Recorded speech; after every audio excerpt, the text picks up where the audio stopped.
It's draft day, and what would that be without a surprise from the Jaguars? We'll talk about that and how it affects today. We'll do it in just a second here on Locked On Jaguars. You are Locked On Jaguars, your daily Jacksonville Jaguars podcast, part of the Locked On Podcast Network, your team every day.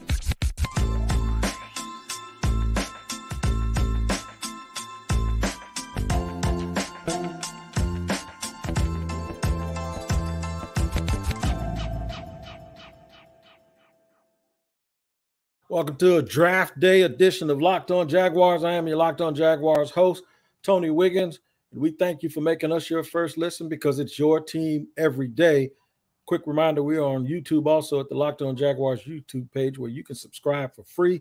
And make sure wherever you get your podcast, audio-wise, you check in to make sure that you don't miss an episode. Today's episode is brought to you by Ultimate Football GM.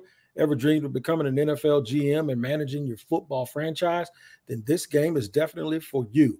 To download the game, just visit ultimate-gm.com or look it up on the app stores. Our listeners get a 100% free boost to their franchise when using the promo Locked On in all caps in the game. And that boost helps you out. If you don't do it, you're going to have a hard time.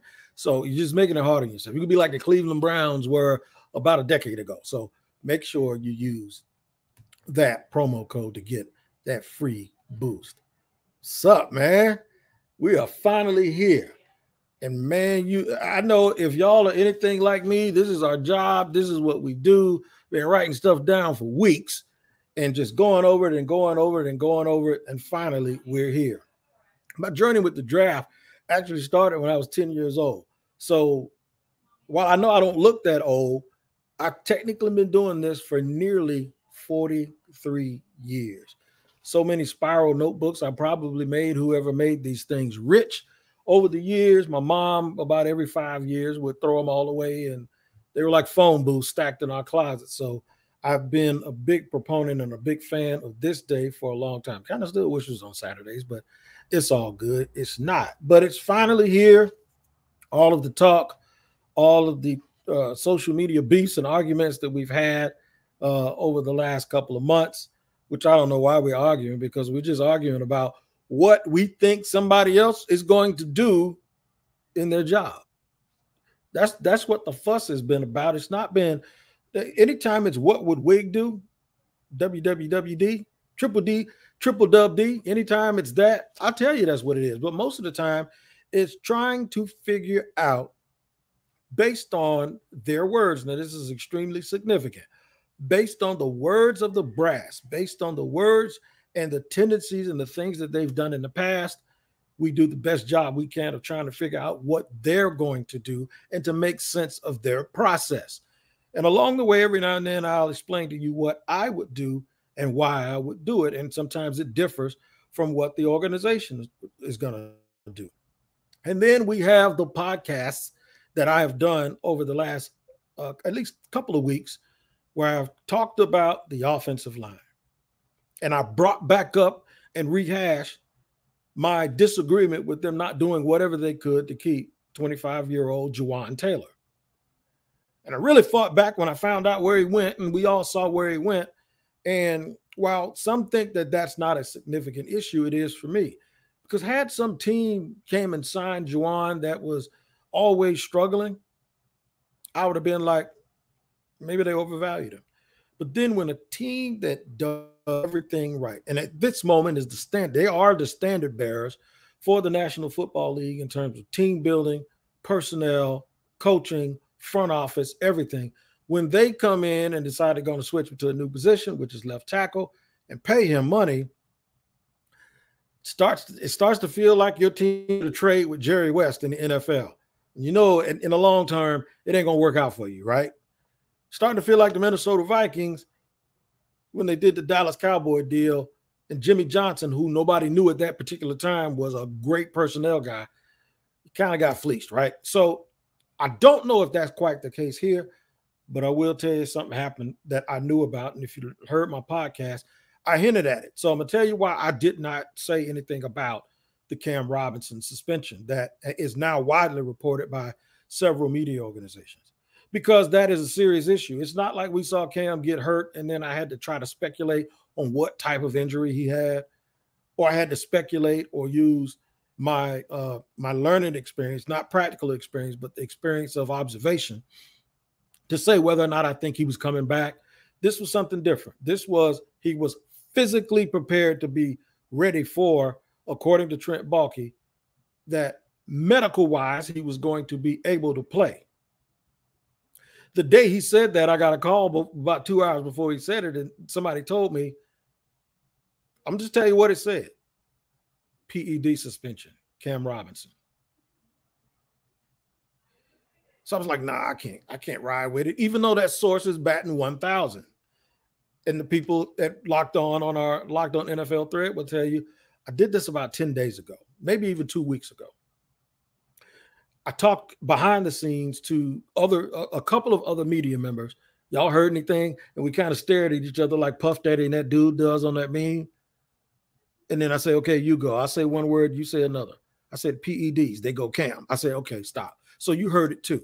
But I didn't want to report it because it's such a big issue. One, because it involves something that involves a suspension that had not been mentioned yet. And two, because it involved the type of suspension that it is, although it may be commonplace to a lot of people, the 1% chance that it wasn't true, it almost puts a stain on a guy's character that doesn't go away, especially if you continue to see it retweeted or mentioned over and over again. So I did not want to put myself or the network in that position, even though my source is batting 1,000. But my source actually told me, don't say anything. So if you've heard the podcast over and over through the last couple of weeks, I've been saying I was already upset that they did not re-sign Jawaan Taylor. It's real important now. One, I titled one that Walker Little needed to have a big year. And then yesterday I talked about the third player that may be in Trent Baalke's top three, but I mentioned two guys. It was originally going to be one. It was going to be O'Cyrus Torrence. Once I knew about this report or the impending suspension, I made it two people. I made it O'Cyrus Torrence and I made it Anton Harrison. I said it's one of the two because of the positional versatility and because Cam Robinson's coming back. So we're going to look at this before we get into how this affects the Jaguars in the draft. I don't think it has that big of effect, but I think the effect is big enough that we'll mention it in segment 2. Then we'll mention the Magnificent Seven. We named 4 of them. I just did it. We'll name the last 3. Of those group of 7, I know Trent Baalke has a group of 3, but of those group of 7 who I would be extremely happy with if the Jacksonville Jaguars were to select them. And it's going to jump around from position to position a little bit, so be prepared for that. All right, we're going to answer this question in just a second. And that question is, how does the Cam Robinson suspension affect the Jacksonville Jaguars here on draft night? How this affects the Jacksonville Jaguars here on draft night? It's going to be a very interesting question that we'll get to, and I hope you're happy with the answer because it can be a little bit touchy, but I think it'll be just fine. All right, we'll do that in just a second here on Locked On Jaguars, but first, I have to let you know that today's sponsor is, and this episode is brought to you by Ultimate Football GM. You heard me talk about this mobile game app, and if you've ever thought you'd make a good GM, like most of y'all do, you got to give this game a try. It's not easy as you think it might be to create a dynasty. When you play Ultimate Football GM, you get to control and manage every strategic aspect of the team as you play through seasons and lead your team to glory, trying to build a historic dynasty. And I played it on a plane, man, and I didn't want to get off that plane. 1, because I don't like walking through airports, but 2, every time I got in the groove, it seemed like I had to cut it off and deplane. But don't worry. Whenever you do that, whenever you stop, you have the option to continue exactly where you left off, and you can take your time and make sure your mind's clear and build that thing correctly. All right, so here's the thing. It's all this in a challenging and realistic game where Ultimate Football GM is completely free and playable offline. Play on the go as you want and when you want to. Locked On Jaguars listeners get a 100% free boost to their franchise when using the promo code Locked On in all caps in the game store. That's Locked On in all caps. So make sure to check it out today To download the game, just visit ultimate-gm.com or look it up on the app stores. That's ultimate-gm.com. Ultimate Football GM. Start your dynasty today. Speaking of the day, it is draft day. The Jacksonville Jaguars are on the clock at number 24, and they're expected to make their choice, hopefully this evening, if they don't trade out. There's a big party going on at the stadium, and if somebody trades out and all those people come down there and drinking beer and having fun and eating nachos and they don't make a pick, then you got to wait till tomorrow. It's going to be, you're going to have a party. No, look, if you're going to have a party for anything, nothing's better than having a party for a purpose than having a party for no reason at all. So if that happens, you'll be fine. So the news on Cam Robinson was not a surprise to me. It's a surprise to a lot of people. And now most of the people that's doing mock drafts are scrambling and they're trying to change them, or they're trying to make sure that they zoom in on the right tackle. So just a little bit of a backdrop here. When the Jaguars did not retain Cam Robinson, it was automatically assumed that Walker Little would step right in. And when they didn't retain Jawaan Taylor, that Walker Little would step right in and take his place. And you'd have him at right and Cam Robinson at left. Doug Peterson threw a little bit of a wrinkle in it at some point during this process when he said, or Walker can kick inside the guard. We've talked in the past how that was a little bit of a surprise to me, considering that when guys got hurt, they didn't play guard at all last year. He didn't anyway. He only played when Cam Robinson got hurt at tackle, and there was guards hurt before him, and he did not play guard. So I wondered why he said that. And that, to me, it means that if they get to 24 and best player available is a tackle and it's not a guard, then they wouldn't force it. They believe they could cross-train Walker Little to make him play left guard and then plug the rookie in at right tackle. And a year from now, when they decide that they're going to move on from Cam Robinson, if that's what they do, that's what I think they're going to do, then they could just slide Walker Little right out and then go get another guard, maybe in free agency or in a draft. 9 times out of 10, it was going to be in the draft. Maybe it was another draft pick later on in this year's draft that they would develop for a year. Now, without Taylor and without Cam, at least for a while, I don't know if it's 4 games, 6 games, or 8 games, they're going to start the season needing 2 offensive linemen. And free agency's gone by. I think they found this out. At least I've been told they did not know this at the time Jawaan Taylor's going to choke me the next time he sees me if I call him Cam Robinson one more time. But they did not know this at the time of them finding out about Cam's discrepancy. So there's a lot of news about it. We don't know the ins and outs. We don't know exactly what he took. I'm not an expert on it. I take enough steroids myself. So I would fail 2 drug tests, the steroids test and the diuretic test. I'd fail it all with all of this medicine that I'm taking for my ailments. But the thing is sometimes there are things that not necessarily accidentally get in your system, but sometimes there's a little bit of misinformation. But guys have to know plausible deniability does not affect this situation at all, because you're a professional. You got $1 gazillion sometimes, but you can always call the facility and talk to the medical team on your own, even though there's no contact, to find out, or have your doctor call and find out if it's something you can or can't take. But now they're in this situation. They won't have Cam Robinson for some portion of the first part of the season. To me, the significance is this. Maybe they're going to replace Cam anyway, so they're just doing it a year early. But for early in the season, for them to have to make a choice, or to have to choose whether they're going to make a choice or a selection based on the fact that they don't want to get off to a slow start.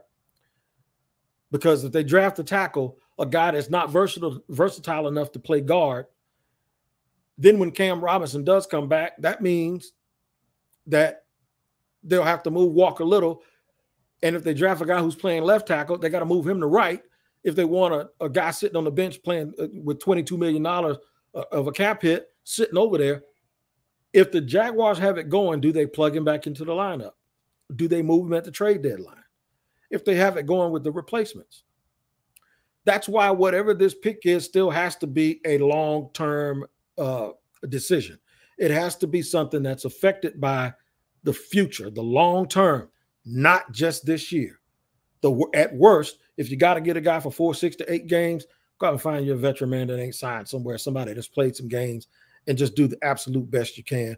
Or hope and pray that Ben Bartch comes back, or one of those journeymen that you signed this year, or maybe you pick up a guard in round 3, go ahead and play Walker Little at left, start out with Josh Wells at right. He's a veteran. He can get you by. But I don't like words by get you by or survive when you're talking about protecting Trevor Lawrence. So that is one thing that bothers me. The other thing that bothers me is this. This is a very, very tough schedule. The Jaguars went 9-8 last year in a bad division, and it still came down to them winning in week 17 to determine whether or not they were going to go to the playoffs. And they were losing the game with 5 minutes left to go in the fourth quarter. So we need to understand that one of the things that they have harped on was keeping this group together. And one of the things that I said that would give them a chance to get out to a better start is they got Calvin Ridley. Everybody's a year better. Trevor Lawrence has established himself as elite. Now they can go in and start coaching from ground zero instead of sub-zero, because sub-zero was where they were last year when they had to boost guys back up and maybe have kid gloves with them until they got comfortable, because the players had a lack of trust because of what they had already been through the year before. Now, you don't just have the luxury of doing something and having a surplus in competition at a position that I think is extremely important, and for a group that is extremely important for this team to win a championship. Mind you, we can use words about survive and get by and all of that stuff when we're talking about just being a competent football team, which the Jaguars until last year were not for an awful long time. But now I've actually raised my expectations, and I want the fans to do it too. If it's all about going for a championship, we have to consider that the easy games, even though none of them are easy and none of them are gimmies, that those games are winnable. We need to concentrate and focus on, can we beat those champions? Can we beat the Chiefs? Can we beat the 49ers? Those teams that have been sitting at the top of the NFL for the last 2 or 3 years. Can they beat Baltimore? Can they beat the teams like Cincinnati and Buffalo that they have to play? Can they beat those championship level teams without having their best hands on deck? I'll tell you the answer. And I'll give you the Magnificent Seven. I know that's a movie, but it's the Magnificent Seven, the guys that may be on the list to get picked to be Jacksonville Jaguars. I'll tell you about them in just a second on Locked On Jaguars after I let you know about Built Bars. Looking for a delicious snack but don't want all the sugar and calories? Then you need the best tasting protein bar ever, and that's Built. You got to try this, man. I've been talking about it for such a long time, and so many people have told me, Wig, you know what? You were right. They do taste like candy bars, and they are delicious. And the macros do say that they have very minimal calories with a bunch of protein, and they don't get chalky and wax on my hand. And I like the bars, and I like the puffs. So those are the reviews that I've been getting. You need to try them for yourself, though, and you can do it now. I've been telling you to go to Built.com, and you can still do that. But if you're just in the neighborhood, you want to go to your local Walmart and get a 4-pack from near the pharmacy, you can do it. If you want to go to Sam's Club and do what I do and buy things in bulk, guess what? You can get a 13-bar box. That's right, at both of those neighborhood locations. Or you can just go to Built.com and check out all of that delicious goodness that's on their website. Make sure you head to the nearest Walmart or Sam's Club, or go to Built.com and get your favorite flavors.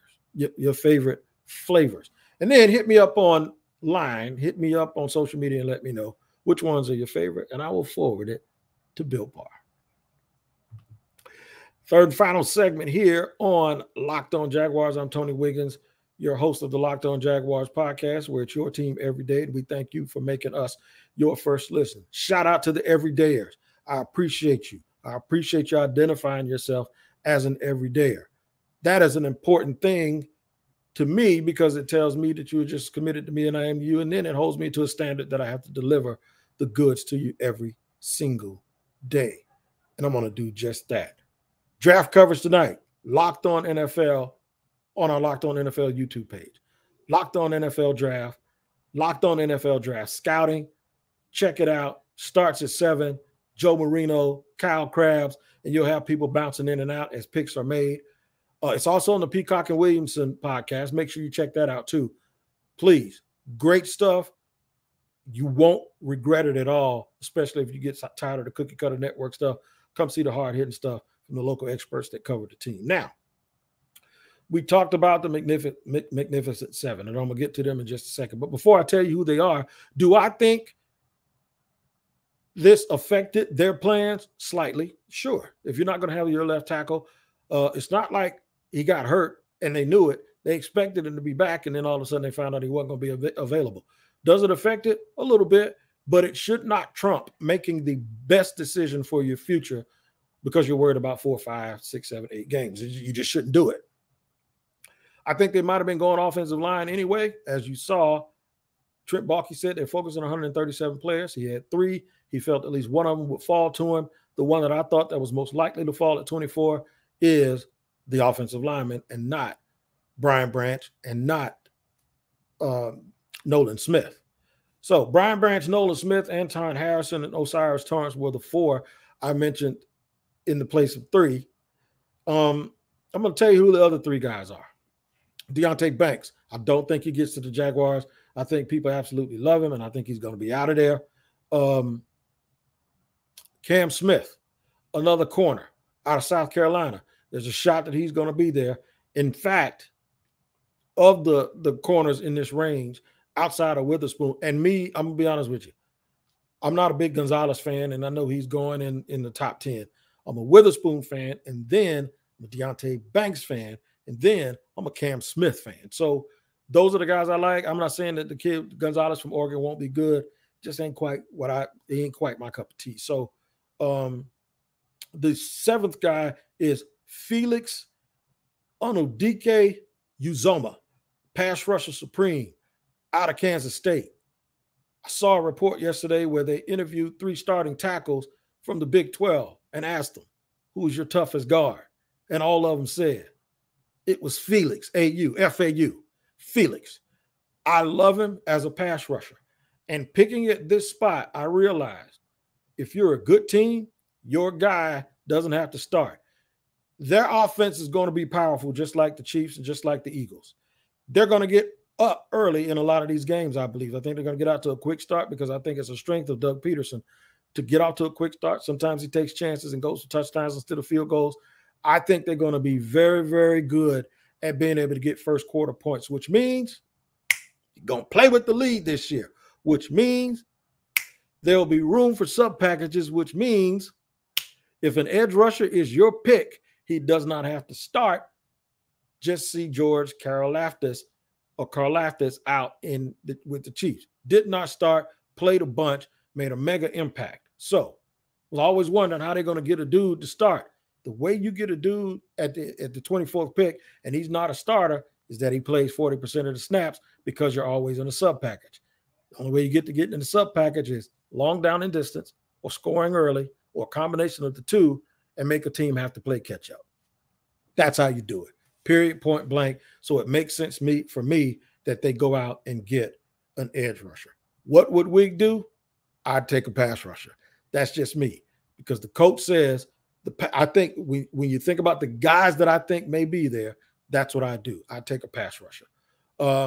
What I do based on now, the information that I learned, I think long and hard about taking an offensive lineman and then trying to move up from the second round, from the 56th pick, try to get up into the 30s and then get a pass rusher.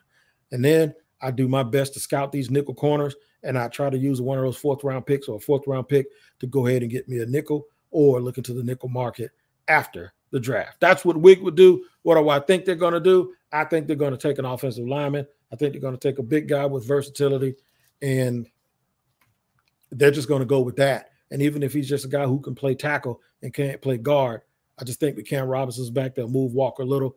By the way, Walker Little, everybody says he can play right tackle. Then they say he can play left tackle. And Doug says he can kick inside. To me, that sounds like a Hall of Famer, a guy that's so good he can do everything. I need to see him do it on the field for a longer stretch of time. But right now, everybody's making Walker Little out to be this Swiss Army knife. So we need to see it. But the way it is now, they really can't afford that I word. Everyone has to be available, and everyone has to stay healthy and stay available for the Jaguars to have success this year. Have fun tonight at the draft parties. Be careful. I know you're going to consume. Please drive safely.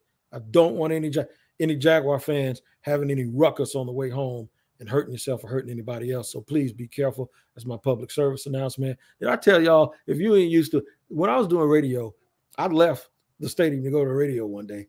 The people who knew me for a long time know this. There's a bridge, and Hart Bridge when you leave the stadium, and it was backed up. It was bumper to bumper. Jaguar fans that had had too many, they were in the same vehicle. They fought on the bridge. I'm talking about squared up like Tank Davis and Ryan Garcia, squared up for 5 minutes. Hugged and got in the truck and left. That's why I say, please be careful when you consume. If I saw that, I could see anything. But I want you guys to make sure you enjoy. Come back tomorrow when we will have complete draft coverage and we'll talk about it. But guess what I'm going to do tonight? After that draft pick, we're doing a postcast, baby. 15 minutes of nothing but the heat. If they make the pick and if they don't make the pick, I'll do a postcast so you guys can catch me with that. Until then, you guys take care of each other and we'll see you on another edition of Locked On Jaguars.